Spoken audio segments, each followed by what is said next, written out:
Quando você constrói a dependência, muitas vezes emocional e afetiva, você não está no seu próprio eixo. Você não está em você. A frase que eu uso muito, sobretudo em algumas mentorias fechadas, é que a pessoa que ela vive dentro de uma dependência afetiva e emocional do outro, é como se ela vivesse fora dela mesma.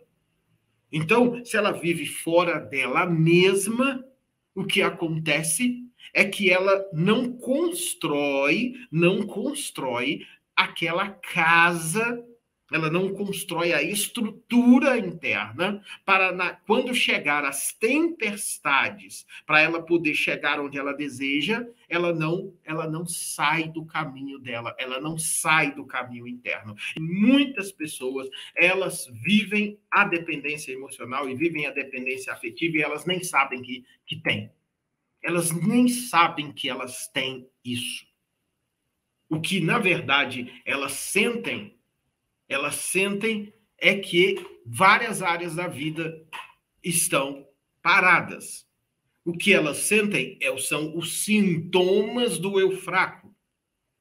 Por exemplo, como eu disse, uma angústia muito grande porque tenta avançar na vida e não consegue. Um medo, muitas vezes, de tomar decisões. Às vezes aparece uma oportunidade que ela é sua, ela é para você, e você tem um medo ali de entrar e tomar a decisão, porque você está sempre com aquela culpa de que você está desagradando alguém. E se você está com a culpa de que você está desagradando alguém, você então fica paralisado. Só que quando acaba, você também fica culpado porque você percebe que aquilo era para você. Então, junto da dependência emocional e afetiva, está a dificuldade de tomar decisões e o centro aqui, o medo de você ser reprovado. O medo de você ser reprovado. Como consequência, você tem dificuldade de dizer não. Percebe que é um ciclo, por isso que a gente trabalha isso aqui dentro dos sintomas também do eu fraco.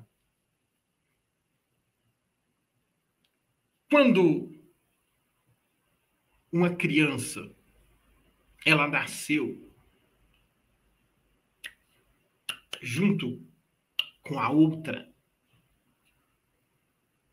quando os médicos perceberam que aquela criança, elas nasceram, eram gêmeos, mas eles nasceram colados um no outro. Os médicos foram fazer uma discussão para tentar resolver aquilo. Mas as duas crianças nasceram coladas uma na outra. E quando eles foram fazer aquela discussão, eles foram colocando várias coisas. Várias coisas eles foram colocando ali. E aí a pergunta que eles começaram a fazer é como que elas vão fazer quando uma tiver um desejo e a outra tiver outro desejo? Quando elas tiverem que começar a construir a própria história de vida? Quando elas tiverem que fazer as próprias escolhas?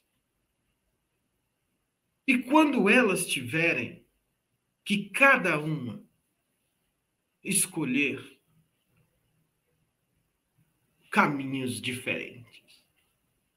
O que é que vai acontecer? Isso não será possível. Isso não será possível porque elas terão que conviver para o resto da vida. Elas terão que conviver com o resto da vida, uma junto da outra. Então, a capacidade que elas têm de fazer as próprias escolhas já ficou comprometida desde o início.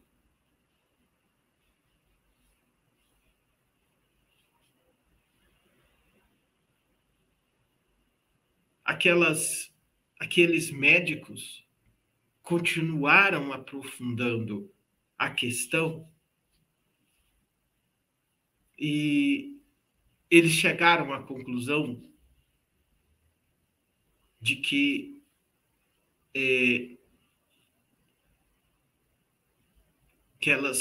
aquelas gêmeas siamesas, que o maior benefício de conseguir fazer aquela cirurgia e aquela cirurgia se transformar em uma cirurgia bem-sucedida era porque aquelas crianças, elas teriam a chance, se a cirurgia fosse bem-sucedida e se elas não tivessem que desde infância já terem a vida delas, a decisão delas, a escolha delas comprometidas. Os médicos, eles se emocionaram porque eles perceberam que se conseguissem fazer uma cirurgia bem-sucedida, aquelas crianças teriam a possibilidade de verdade, serem livres. De verdade, fazer as escolhas sem estar presa uma na outra. E aí, quando eles terminaram a cirurgia, que foi bem sucedida, um dos médicos, ele chorou. Ele chorou porque, e na narrativa dele, ele se sentia participante com o Criador do universo de dar as condições para que uma pessoa, quando ela chegasse na fase adulta, ela pudesse ser ela mesma. Ela pudesse tomar as decisões e caminhar com as próprias pernas. Quando eu falo de dependência emocional e dependência afetiva, a gente está falando exatamente de uma experiência parecida com essa. Parecida por quê?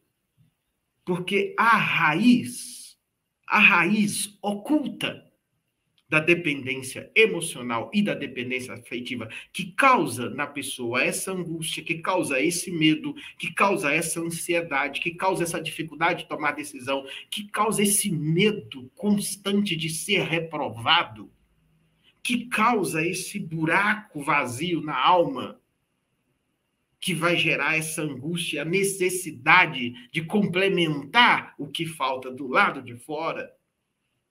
É parecido com essa experiência, porque ela também acontece, de certa forma, nesse período da infância, nesse período da adolescência, que você não recebeu o afeto que você deveria ter recebido.